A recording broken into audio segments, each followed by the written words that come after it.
Bridgehaven started in 1958, and the motivation was that the National Council of Jewish Women had done a study and realized that there wasn't an effective way for transitioning people who had been hospitalized, like in Central State, to assimilate back into the community. He said in some of his notes, I found that the very first week they had 2 people from Central State come. The second week they had 5, and I guess by the end of the year they had 77. He realized pretty quickly that that was too small. So then 2 years later is when they moved to 1423 South 4th Street. One of the things I know he was most proud of was that Bridgehaven started out being integrated. Even when Central State Hospital and the community, there was still a lot of segregation. It was very open and accepting of people, regardless of who they were, what color they were, how old they were. Well, when I first met Roy, I was really impressed with him, and he was very welcoming to me. He knew that he wanted to make those pathways, those bridges, stronger and better, and he knew how or figured out how to do an incredible amount of that during the years he was there. He was here.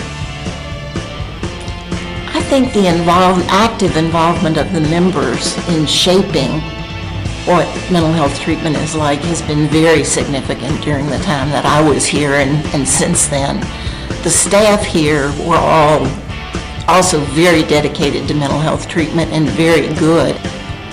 We had the grand opening, and I said, you know, it's been wonderful being at Bridgehaven for 10 years and how much I appreciate it and have enjoyed it, but I'm turning it over to somebody who has been here for at least a couple of years and done a wonderful job. Ramona was just an excellent clinical director and then took over and was an excellent executive director.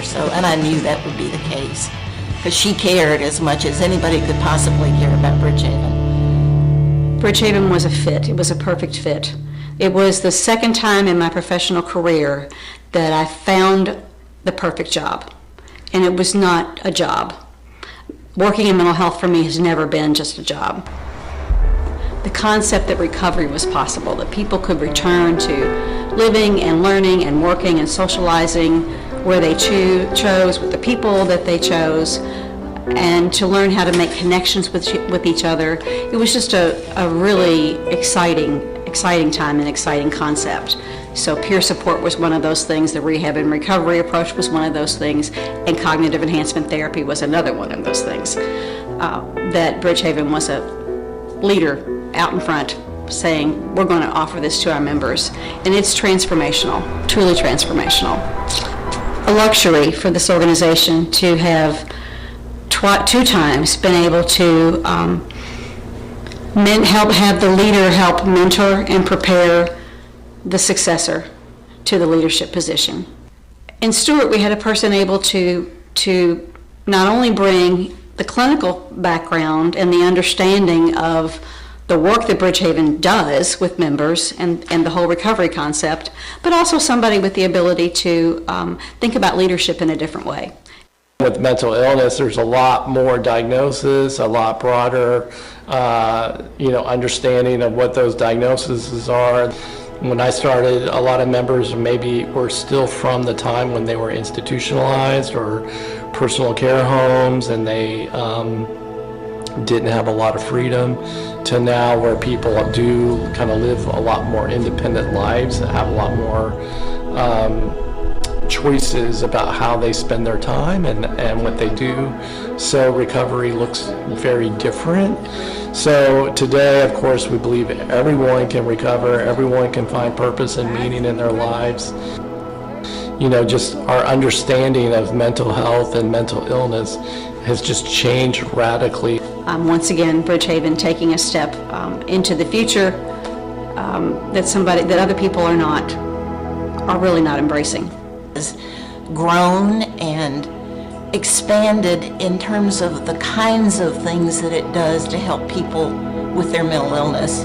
Yeah, the mission really never changed. He was committed to it being something to help people transition, a bridge, as we've said, and I feel like that's still the case. And if there is only one thing that you walk away from this breakfast with.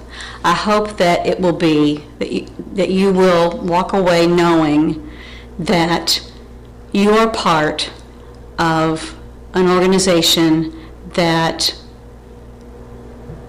exudes love, compassion, hope, and recovery, and that you are part of transforming people's lives, of helping someone move from potentially, literally living on the street to having a productive life with friends and a job and a future that's full of hope and brighter than anyone ever thought possible.